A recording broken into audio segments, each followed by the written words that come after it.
Prenez le GP Explorer, Squeezie Gaming ou même Inoxtag. Et bah tous ces projets ils ont un seul point commun. Aujourd'hui je vous présente les designers Ex Machina.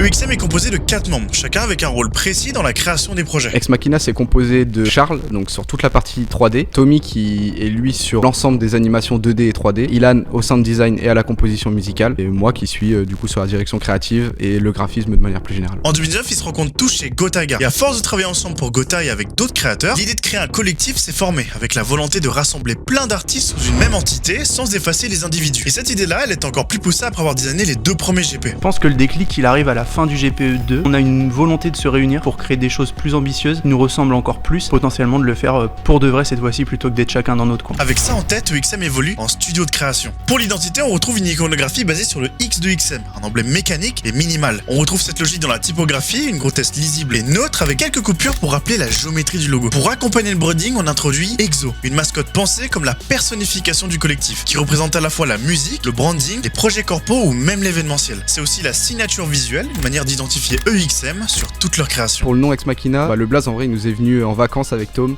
ça faisait des semaines qu'on cherchait un truc cool et ça nous est paru assez évident le rapport à Deus Ex Machina, ce genre de choses, qu'on est juste parti là-dessus, on a arrêté de se prendre la tête et let's go quoi. Avec tout ça, vous avez forcément vu leur création, comme les 3 GP Explorer, le branding de Gotaga et toutes ses émissions, ou encore les toutes dernières annonces de Gentlemate. Là en 2026, on commence l'année en récupérant nos nouveaux bureaux. Ça va nous permettre de se rassembler pour tous nos projets, d'avancer bien plus efficacement qu'on avait pu le faire jusque-là. Le design sur la scène est devenu un pilier. Chaque créateur a maintenant un univers graphique précis et reconnaissable. Et c'est dans cette évolution que XM a trouvé sa place, non pas comme un simple studio, mais comme un point de rencontre pour les artistes. Pour plus d'actualités design, follow.